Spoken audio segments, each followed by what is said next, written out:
Good morning and welcome to the Kimberly-Clark First Quarter 2025 Earnings Call Question and Answer Session. I will now hand it over to Chris Jakubik, Vice President, Investor Relations. Please go ahead. Thank you and good morning, everyone. This is Chris Jakubik, Head of Investor Relations at Kimberly-Clark, and thank you for joining us. I would like to remind everyone that during our comments today, we will make some forward-looking statements that are based on how we see things today. Actual results may differ due to risks and uncertainties, and these are discussed in our earnings release and our filings with the SEC. We will also discuss some non-GAAP financial measures during these remarks. These non-GAAP financial measures should not be considered a replacement for and should be read together with GAAP results.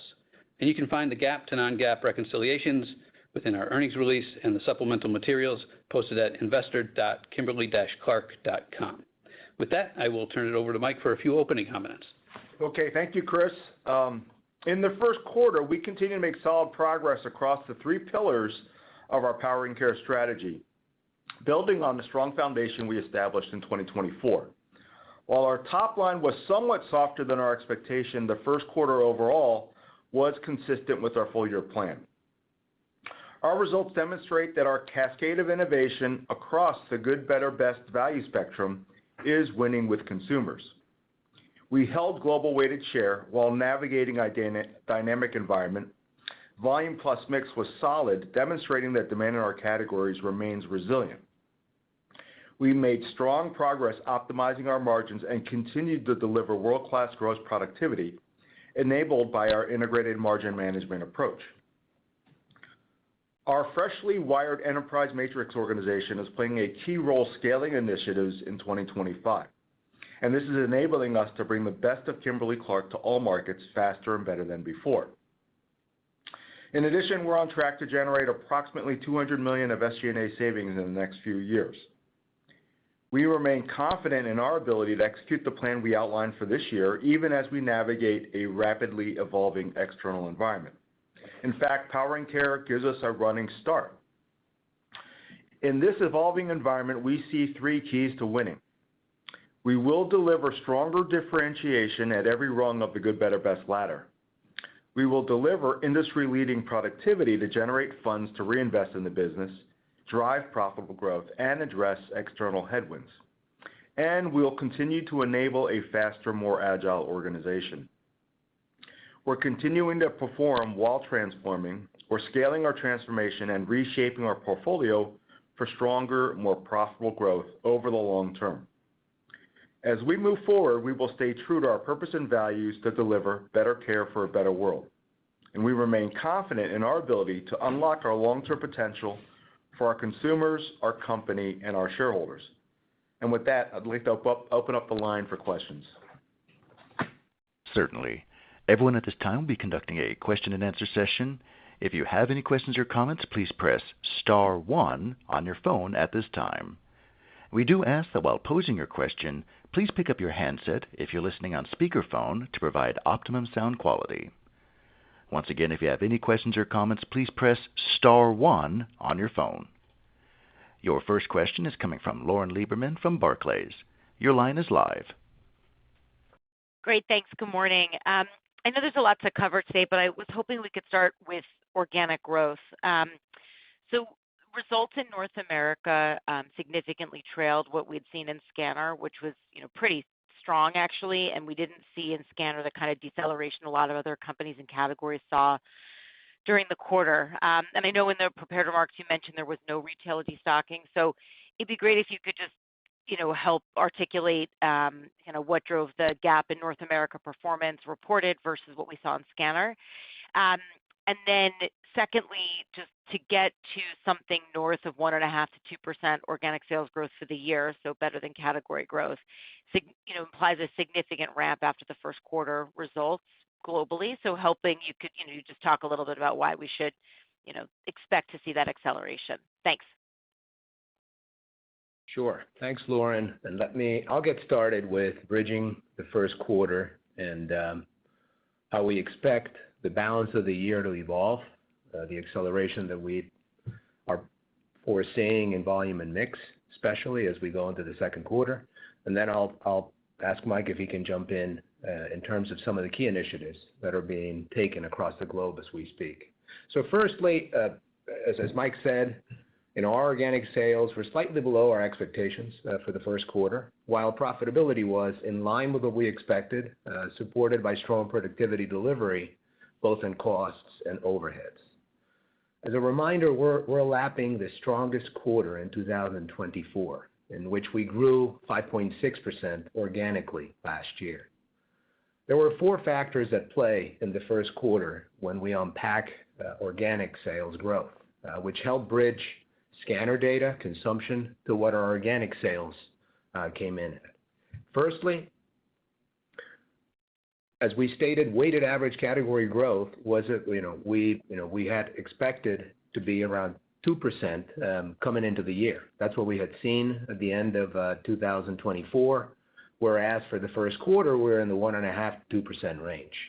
So that's the first factor. The second is this year has one less day of shipments in the first quarter, as well as in the full year, whereas scanner data is apples to apples in terms of days and weeks versus the prior year.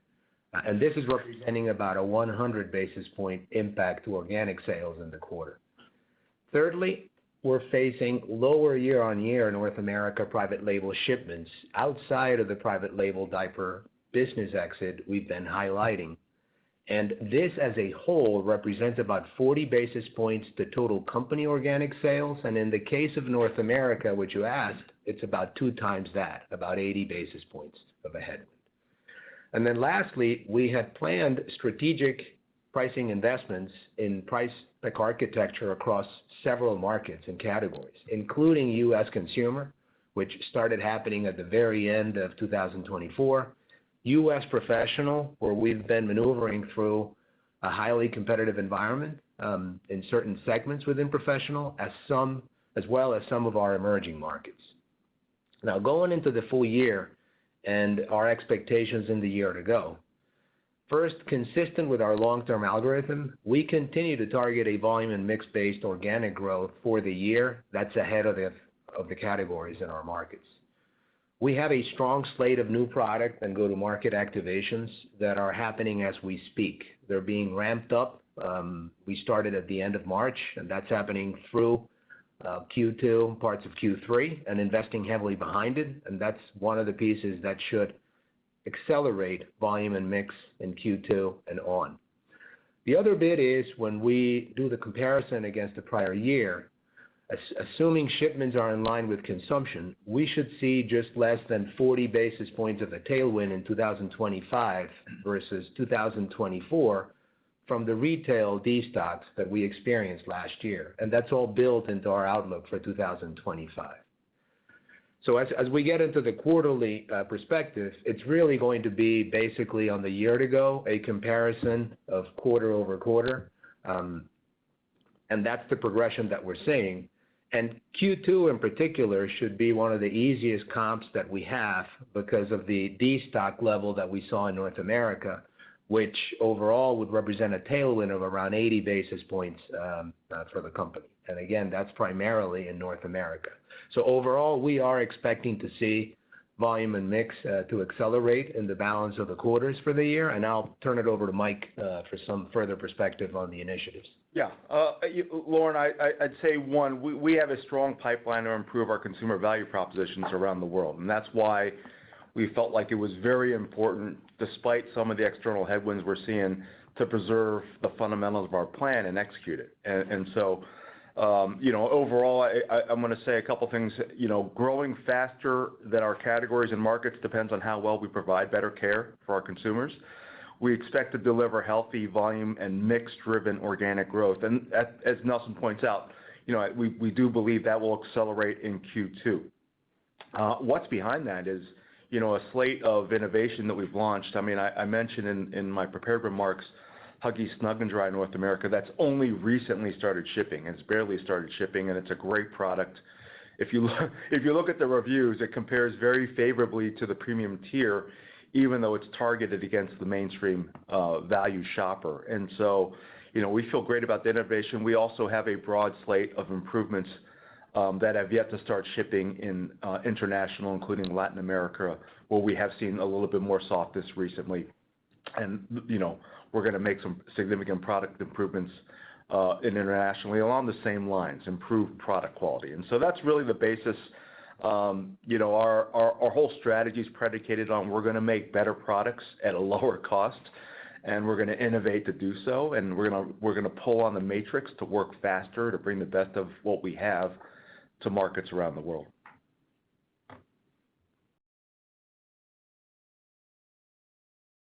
Thank you. Your next question is coming from Nik Modi from RBC Capital Markets. Your line is live. Okay, yeah, Nick, thank you. Good morning. Insightful note yesterday. Hi, Nick. Oh, thanks. Oh, well, good job.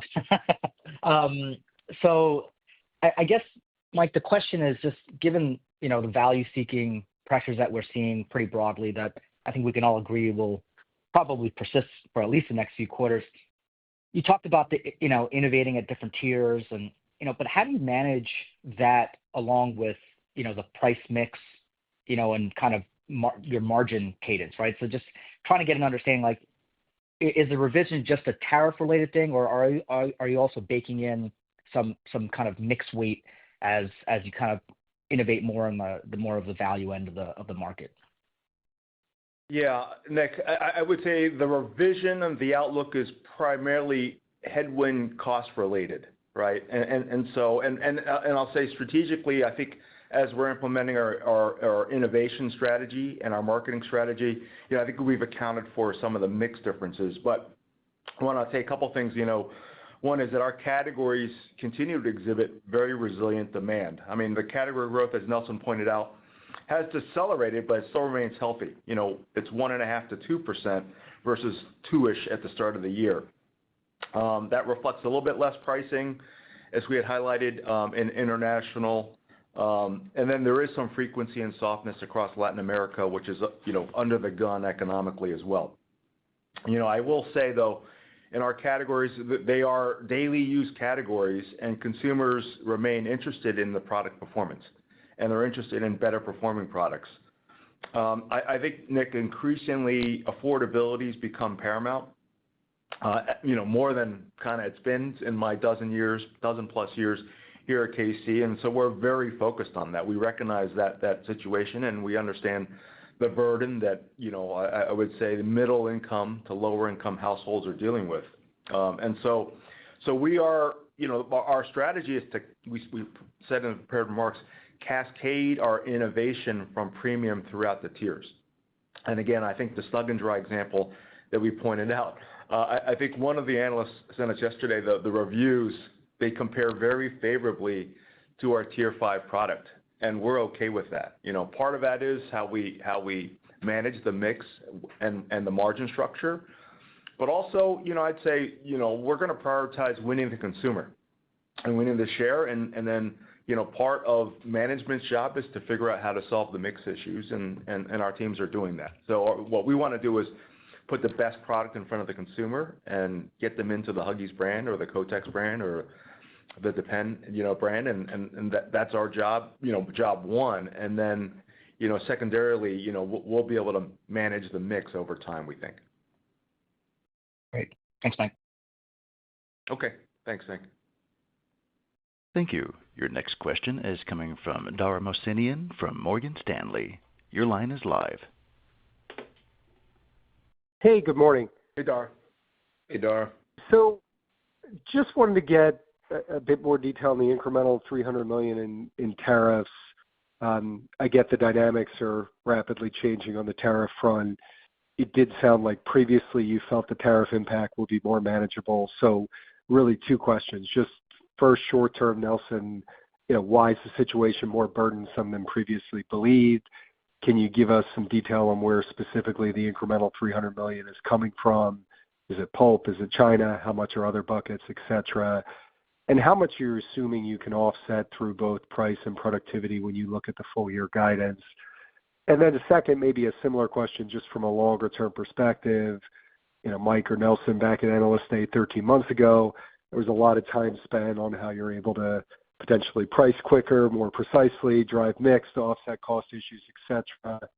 Just where you stand as an organization 13 months later. Should we think of this just as more of a discrete external issue, the tariffs that are one time and hard to sort of plan or manage for, or has something changed in your ability to sort of use agility and flexibility to manage through the cost environment as you outlined down at Analyst Day as we move sort of past the tariff impacts we're talking about today? Thanks. Yeah, let me start. I'll ask Nelson to provide the details on kind of what changed. But I will say the whole underlying strategy and why we're rewiring our organization for growth is we want more agility. And so all the things you talked about, Dara, with, hey, can we move fast, whether it's on revenue management or on cost management, we're able to move faster now than we were just 1 year ago, right? And so that's kind of, one of the key points. I would say, just a comment on what changed. I would say what changed is, I think the breadth and degree of tariffs, and also the countries involved, I think has changed significantly since maybe where we were at the end of the last quarter. And so I think that there has been as everybody knows, it's a very volatile kind of environment, and there's been a lot of change back and forth and continues to have change. And so this is kind of represents our best view of what we see today, which I'll let Nelson talk a bit more about. Sure. And a few things. So back in December, Dara, when Chris and I were at your conference, I mean, we chatted, we shared at the time that the majority of what we sell in the U.S. is sourced and made locally here in the U.S., and that in terms of raw materials and finished goods, our combined exposure to 3 specific countries, China, Mexico, and Canada, was just less or around 10% of our total cost of goods. If we factor in all of our raw materials and finished goods imports for our U.S. business, 80% of our total costs in the U.S. are U.S.-based. So only 20% of our U.S. costs are exposed to tariffs. As Mike indicated, in the last 20 days, we've had to reflect cost impacts of actions on 3 fronts, which also include the depth of the actions. First is the aggregate U.S. tariffs on China of 145%. This is driving about 2/3 of the $300 million gross impact that we have shared today.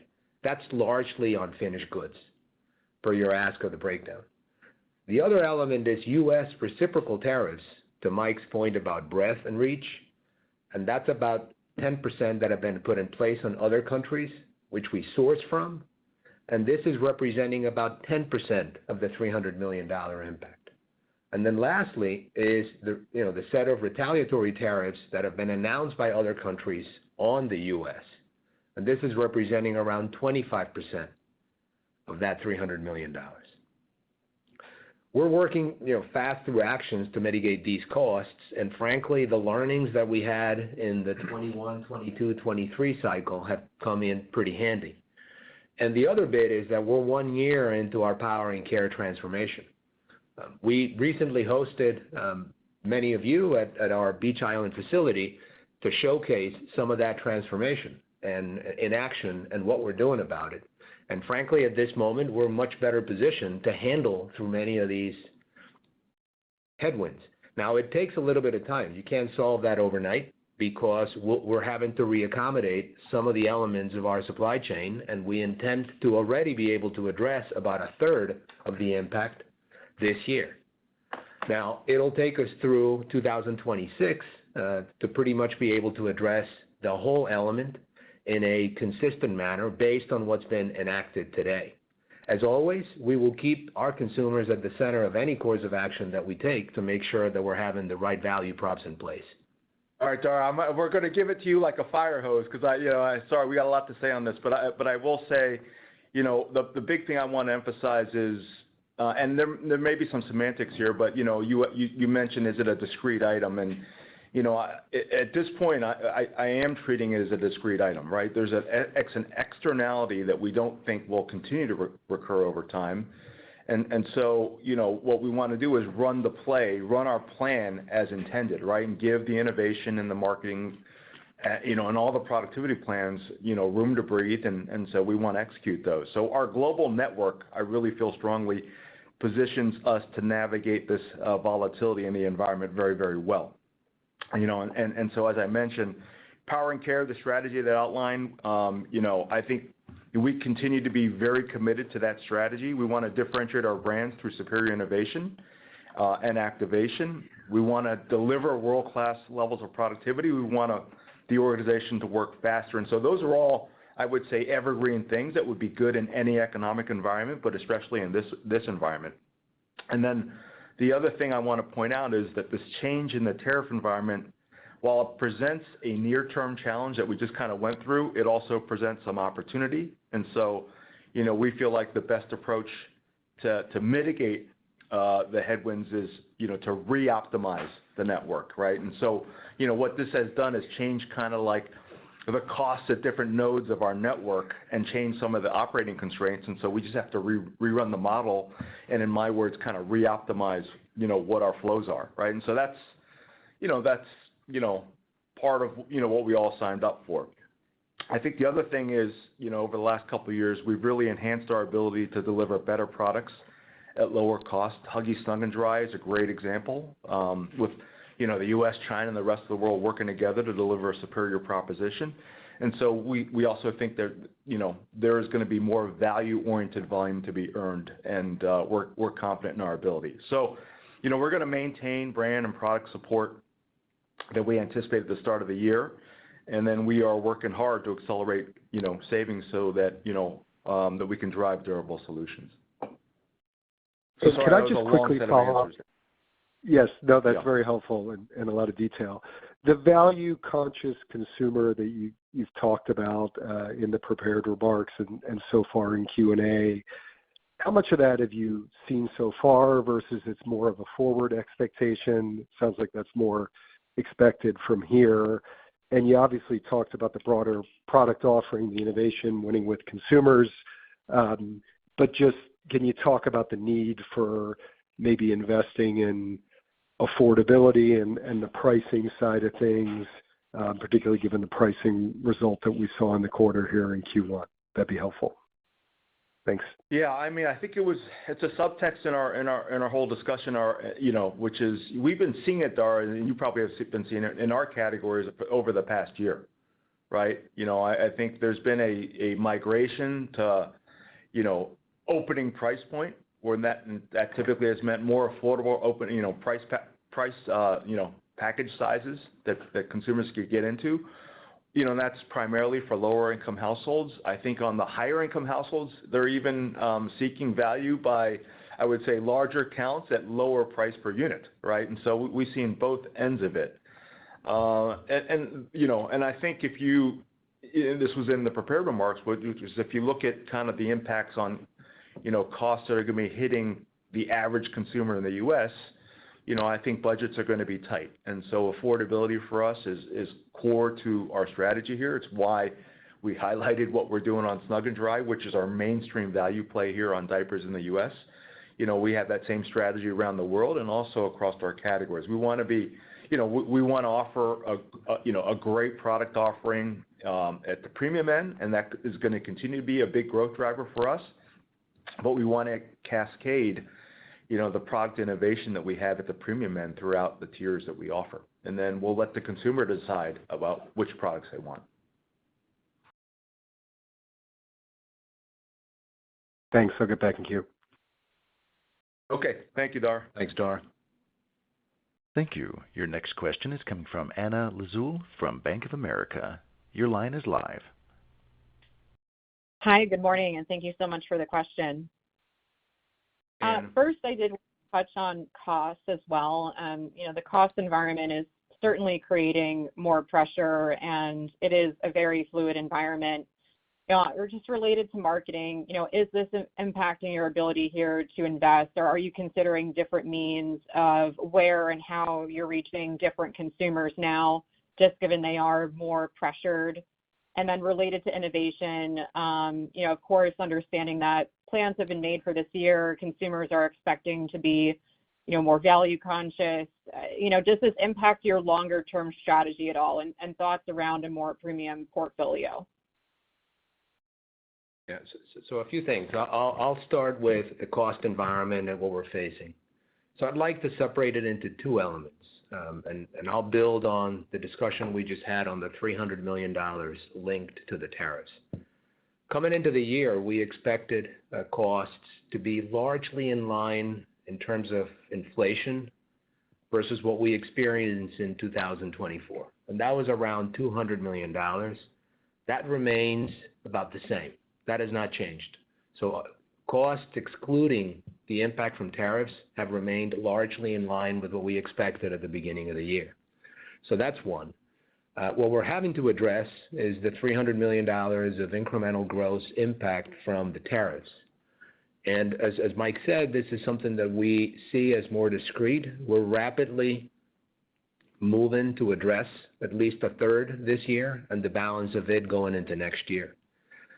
The reason why we are calling or changing our guidance for the year to about flat in operating profit and EPS has to do with the fact that we do not intend to cut investments behind our innovation and our plans.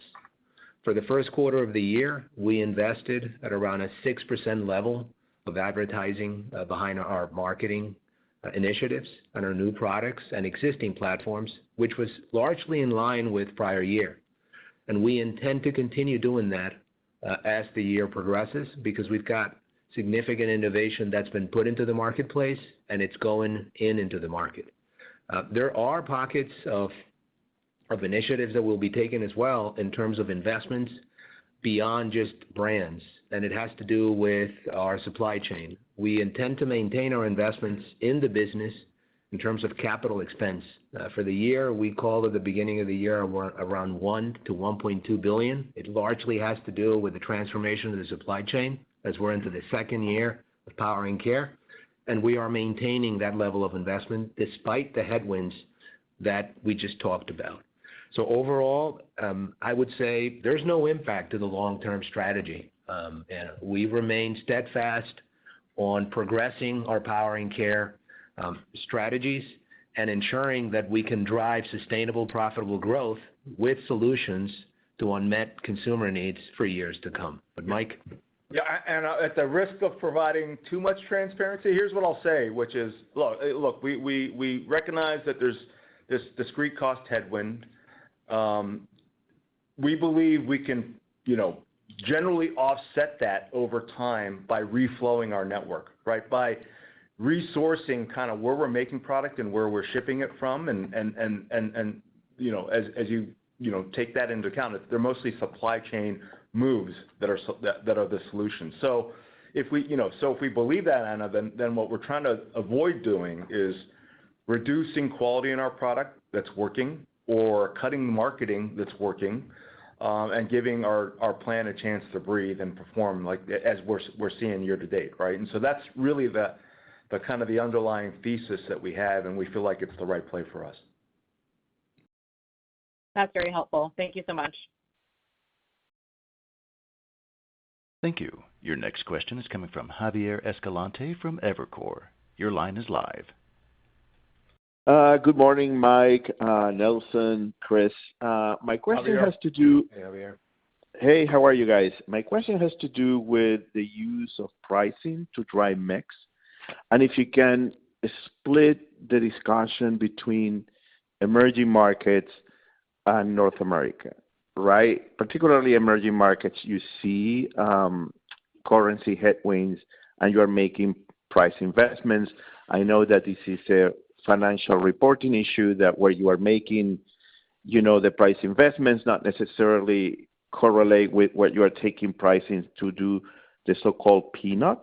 So that one aspect, but particularly also in North America, as you look to drive mix, are you increasing promotions in the high end? What exactly, if you can talk strategically about how you're using pricing to reconfigure the portfolio in the U.S. and internationally, that would be very helpful. Yeah, I'll start with a headline, Javier, that kind of says, hey, we're focused on driving volume and mix growth while maintaining PNOC or pricing net of commodity discipline, right? We're trying to be disciplined on price. And maybe there's more embedded in that than may appear. You know, the strategy is we're going to make our products better, right? And I just kind of mentioned Adara, you know, every rung of the good, better, best ladder, and then we'll let the consumers vote as to what the mix ends up being. You know, our job is to make sure that, you know, whatever mix flows based on how the consumer votes, that it's acceptable to us, right? And that's part of management's job, right? But the other part of what's implied in that statement, focused on volume and mix growth while maintaining PNOC discipline, is that, you know, the categories have seen, you know, a significant wave of pricing over the last several years, right? We just kind of, you know, are maybe 2 years removed from what I would call an inflation super cycle.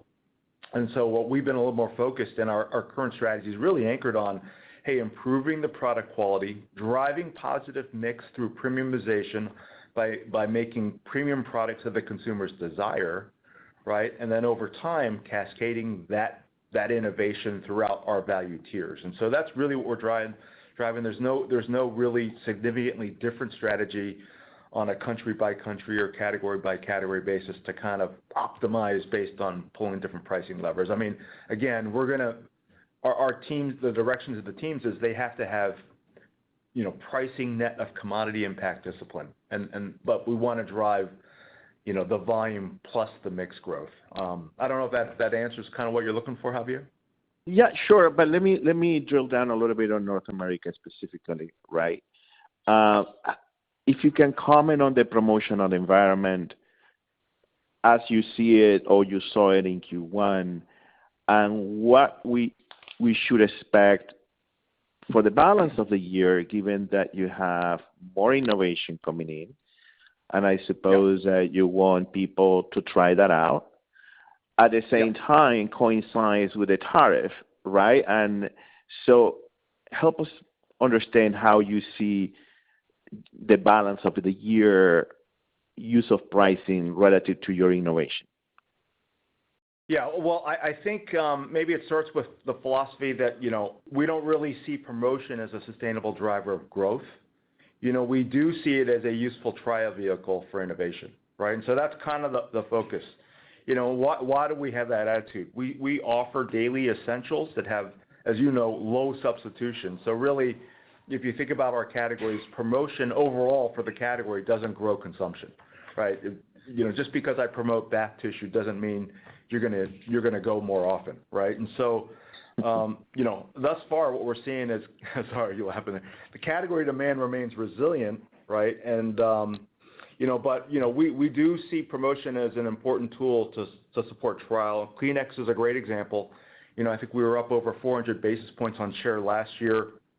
You know, we did promote Kleenex and merchandise it, and we think merchandising has been an important strategy or important driver of that growth. In the quarter, we were up another 150 or so basis points on Kleenex.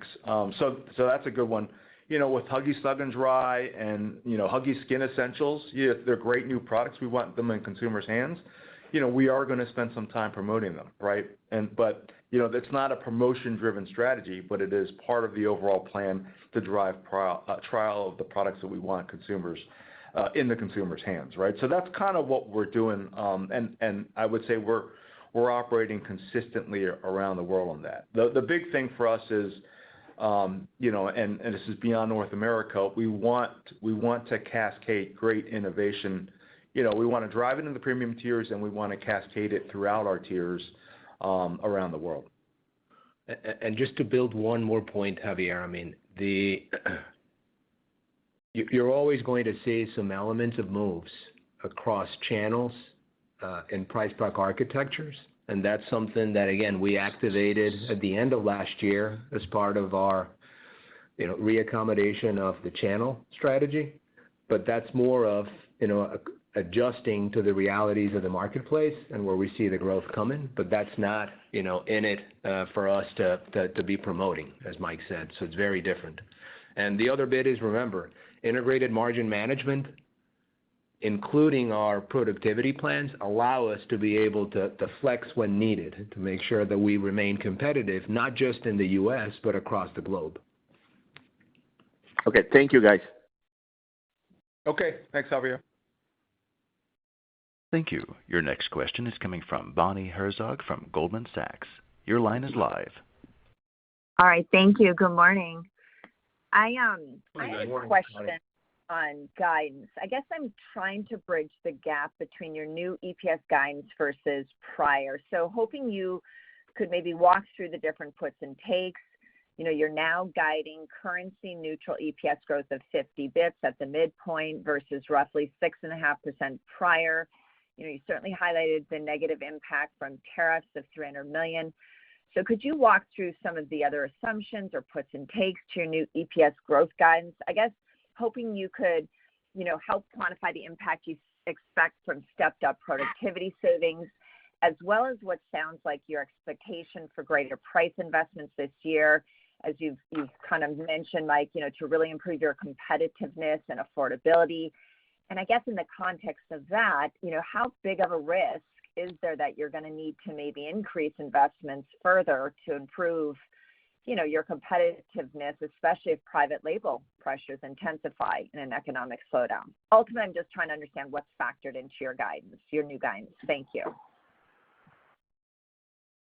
Sure, Bonnie. So in a nutshell, the real big change in terms of our guidance is the new news on the cost front. And $300 million gross, which on a net basis is around $200 million.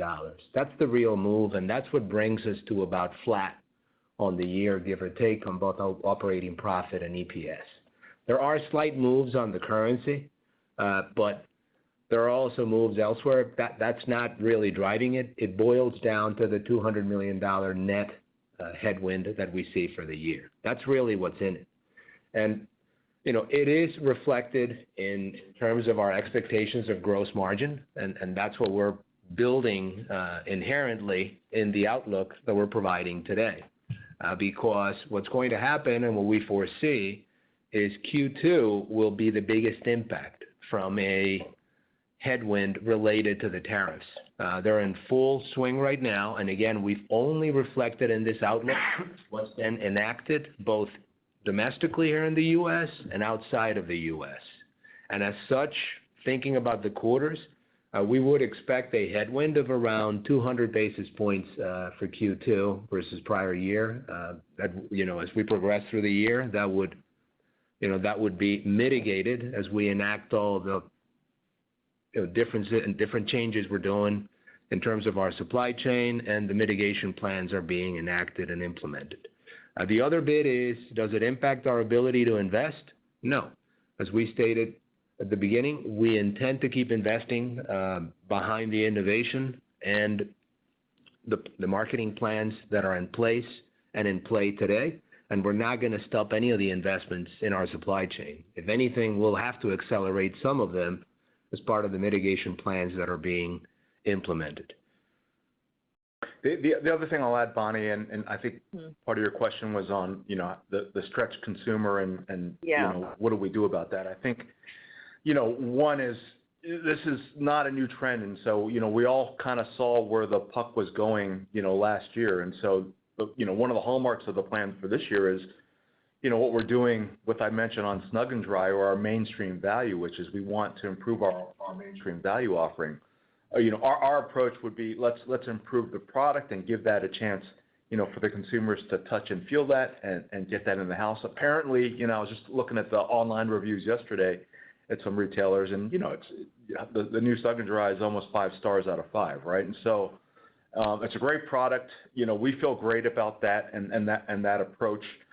It compares favorably with the Tier 5 or the premium products. But that's okay. You know, I think our philosophy internally would be, hey, let's make a great Tier 4 product, and the Tier 5 team can figure out how to beat that. And that's kind of, you know, how we're approaching things. You know, I do recognize that promotion has ticked up just, I would say, a touch in personal care in North America, not significantly. You know, we're at this point, we're still running our play. We had a plan for promotion. It's more focused on trial of the new products, and so that's kind of the play that we're running for now. But we recognize we're going to have to continue to be agile. And Bonnie, I would like to add, sorry, go ahead. Oh, no, please. Go ahead. Yeah, I would just like to add one other thing in terms of, as you think about the margin progression and some of the elements that are in play, we're already seeing some of the $200 million in SG&A savings that we had committed to starting in 2025 through 2026 coming through in Q1. So those savings, just to give you a perspective on overheads, SG&A alone, we were at around 13% for the quarter versus a 13.2% prior year. So those savings are giving us some leverage in terms of offsetting and maneuvering through some of the headwinds, but also delivering the fuel to be able to continue reinvesting. But I think you had something else you want to bring up? No, that was honestly exactly where I was going with this. So it sounds like you do have the flex, if the environment deteriorates further, so you can remain competitive. It sounds like, yes, exactly what you just said. You have some of this fuel or leverage to kind of reinvest in the business, et cetera. So that's helpful. Yeah, we have it. We have it, and the whole thing is that, again, it's not immediate, and that's why we're saying that it takes a little bit of time for things to work through, but midterm, long-term, we do see the solves. All right. Thanks so much. I'll pass it on. Yeah, just one note, Bonnie. I would say, and that's kind of why we made the change to the outlook we did. It's right. Given us the opportunity to preserve the plan that we believe in and that we believe is working. So. All right. Thanks again. Great. If we could take one more question, that'd be great. Certainly. Your last question is coming from Chris Carey from Wells Fargo Securities. Your line is live. Hey, Chris. Hey, Chris. Hey, everyone. So one kind of around COGS, and then a separate question, a bit bigger picture. The savings program. So you're going to be a bit higher this year than your going expectations. This is going to be the second year running. It would appear that you're running ahead of the multi-year plan on gross productivity savings. So are you pulling forward future savings? Are you now thinking that the savings program will be bigger over time than your prior expectations? So if you can just expand on that. And then if I could just secondly, I'm struck by the conversation during this earnings call where clearly a number of analysts are trying to figure out, in a way, we have more inflation and yet continued strategic pricing decisions. And I understand tariffs are discrete.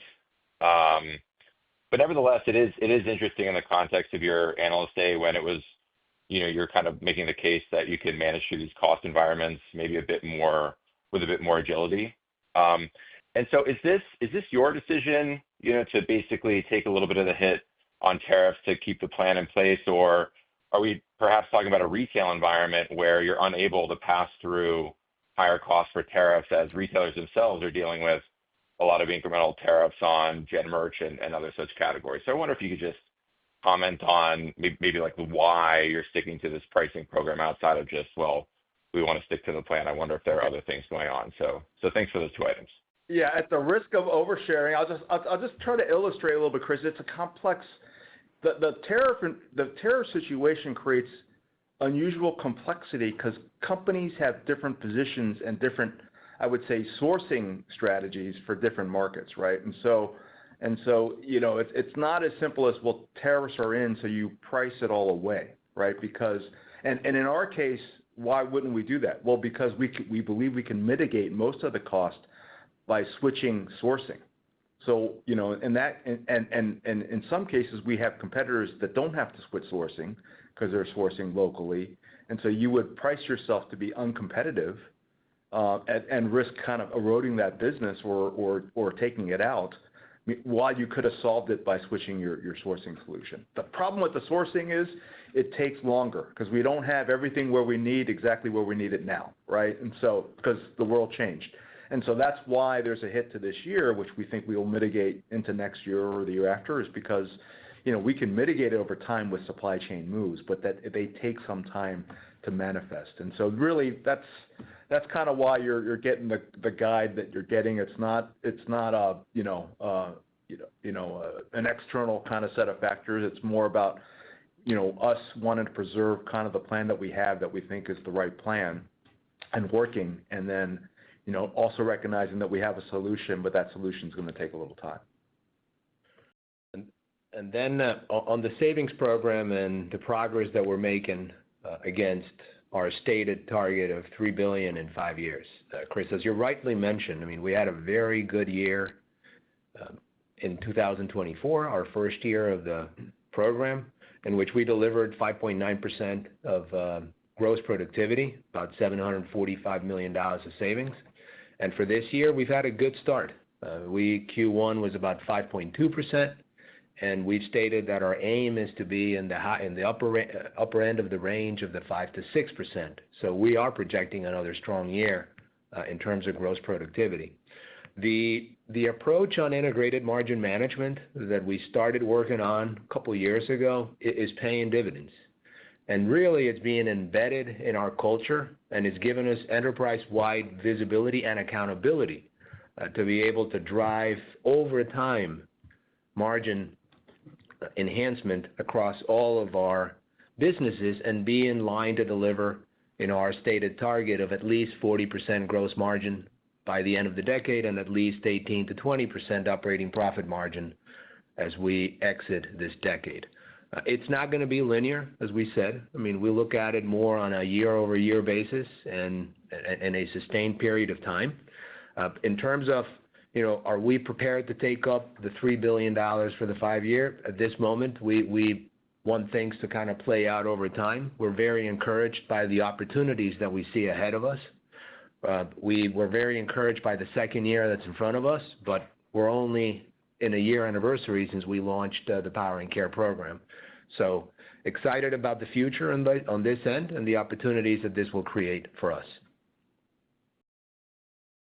Thanks, guys. It's a complicated world. I appreciate the candor.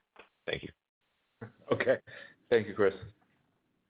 All right. Well, thanks everybody for joining us. And for the analysts who have follow-up questions after the call here, we'll be available. So appreciate the time.